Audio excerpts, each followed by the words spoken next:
In this video, we will look at some of the techniques and tools for optimizing a WordPress website and pages.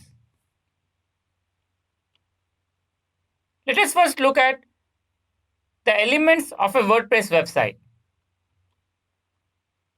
A typical WordPress website has four main components or elements: the core WordPress system, the themes that you install that gives your website the look and feel that you want, plugins that add functionality to your WordPress system beyond what the core WordPress offers, and finally, your own content that you create, your pages, posts, images, videos, PDFs, and other stuff that you create for your website. The contents on a WordPress website are organized into sections or folders, and three sections are most important: the WP admin folder, which contains the core WordPress files; WP content folder that contains the plugins, themes, and user uploads; WP includes folder that has fonts, certificates, and related files. Any WordPress site optimization has to take into account the different elements and how they are organized on the site. While code, fonts, and uploaded files are stored in directories, the content you create, the page or posts, are stored in a MySQL database outside the core WordPress folder. So it is not on the same folder, it is in a different MySQL database. The pages and posts are displayed in the browser in response to requests for specific page by the web server.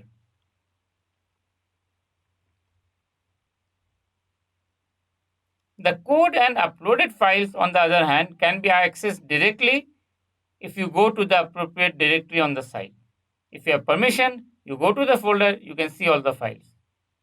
You cannot directly access pages or posts. You have to access them through a request to the web server, which then gets it from the database and delivers to you.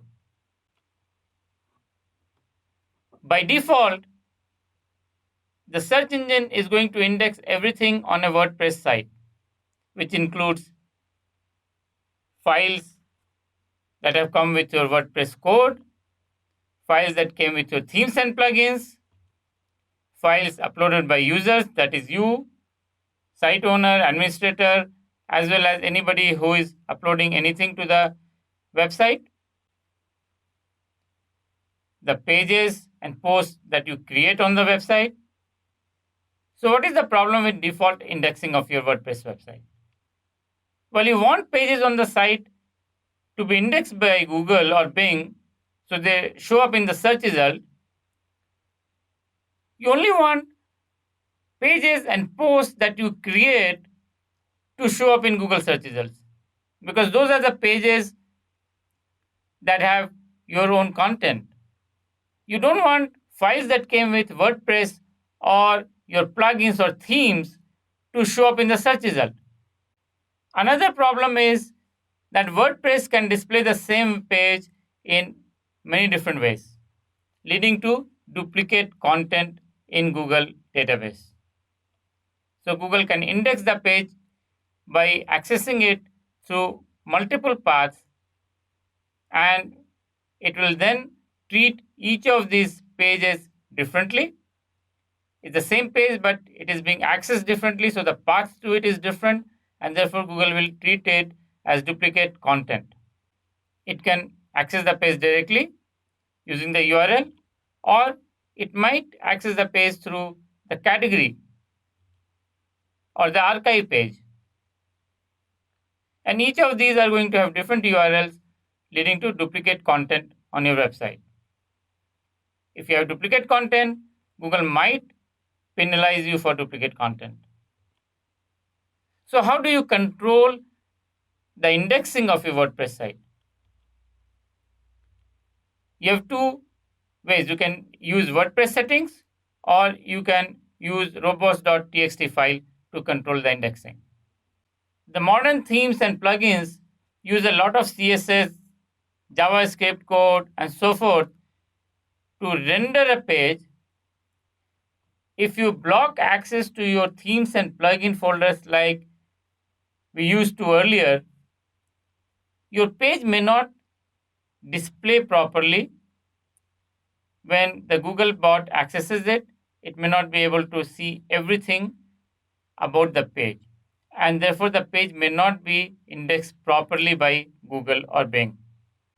If you block access to plugins or theme directories like we used to do earlier, Google may not index the page content correctly. Also, if the CSS does not get rendered because you blocked access to it, then the bot may not know that the pages are responsive and your page may get penalized in mobile searches for not being mobile friendly.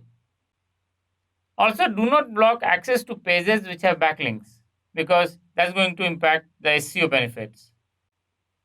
Earlier, a good practice was to block access to WP admin folder.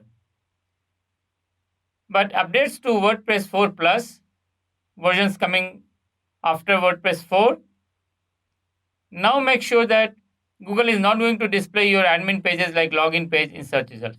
Earlier, Google would just display login pages also in search results. So if somebody found it, they could click and come to your login page and try and hack your site. You can still disallow the readme.html file. So people don't know about your WordPress version because the security features and configuration of WordPress might change from version to version. And the hacking technique people use are specific to the WordPress version they are hacking. A good practice now is not to include a disallow in robots.txt file for the entire WP admin folder. You allow access to WP admin folder and then you can disallow the readme.html within that. When you are developing the website, you can go to WordPress settings and from settings go to reading and select the option discourage search engines from indexing this site. When you do that, search engines will not index your website. But you should use it only during development when you don't want your site to be indexed. Once the site is ready and launched, make sure that you uncheck this box. Once it is unchecked, then the robots.txt file will be updated accordingly and bots will be allowed to index the website. You can also control indexing through page level settings within WordPress. There are two things you can control at page or post level: the no index option and the no follow option. The no index option will stop the search engine from indexing the page, whereas the no follow setting will prevent the search engine from reading the page.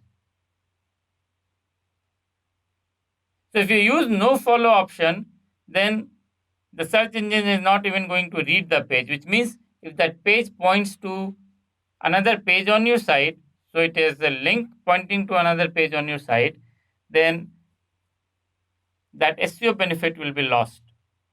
If the page has backlinks pointed to it, so other sites are linking to it, and the page does not get read by the search bots, then you lose all the SEO benefits.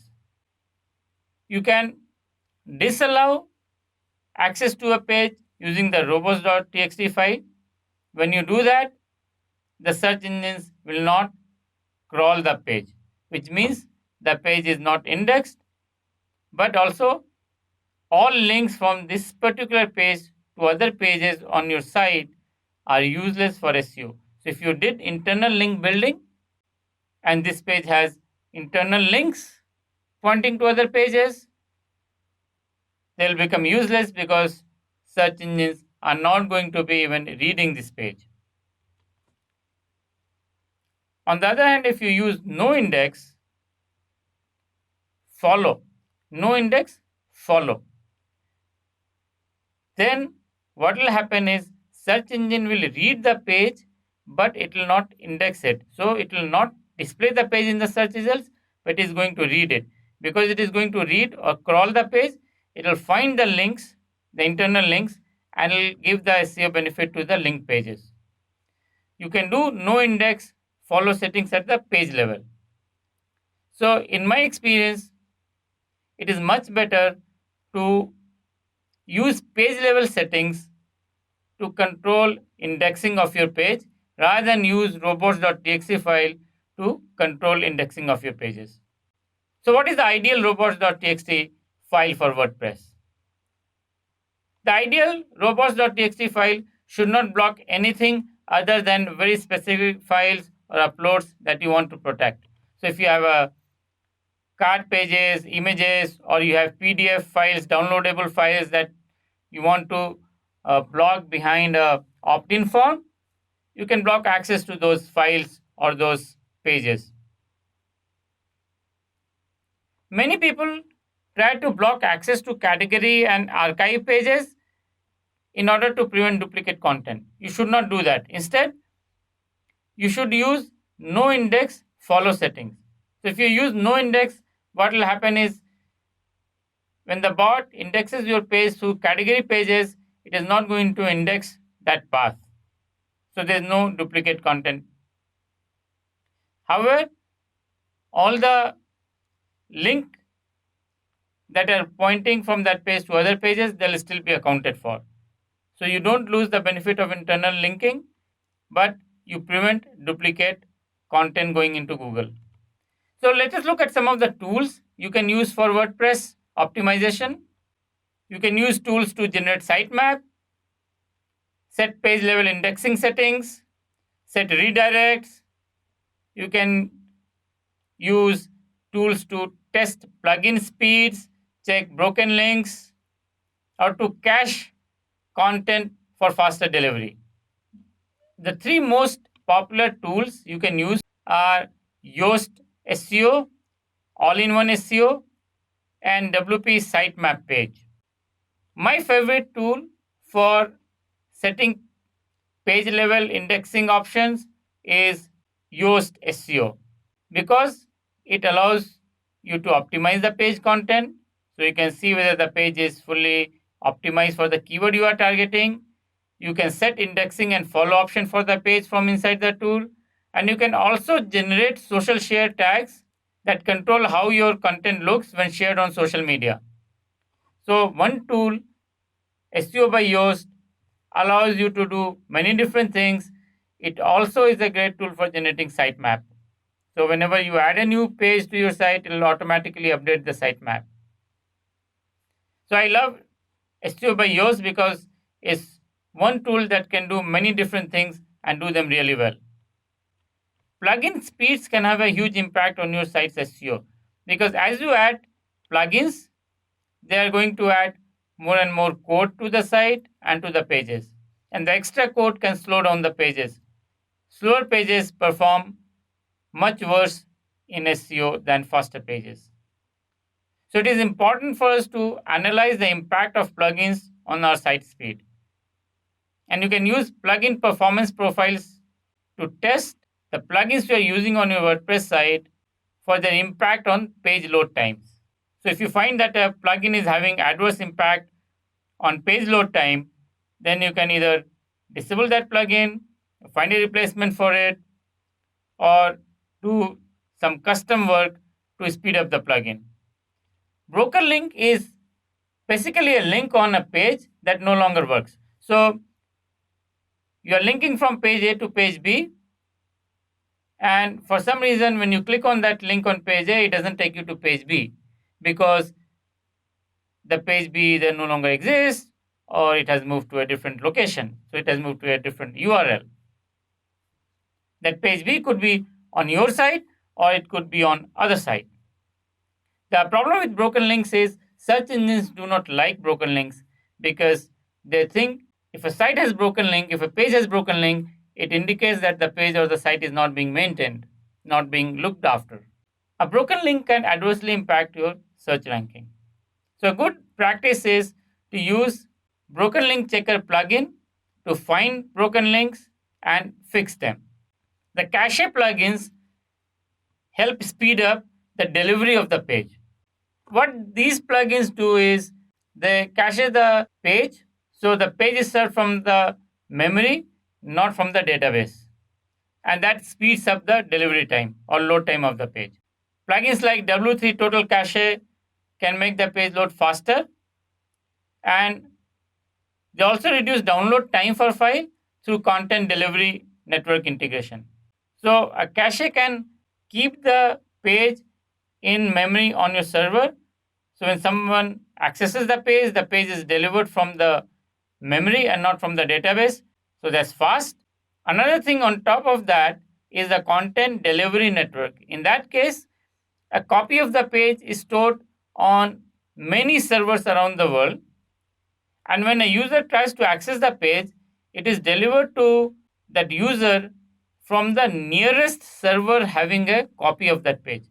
So if your server is hosted in, let us say, California, and your user is in New York or in London, then that page may not be delivered to that person from the California server. The New York person might get the page from a server in New York, and the London guy might get the page from a server in London.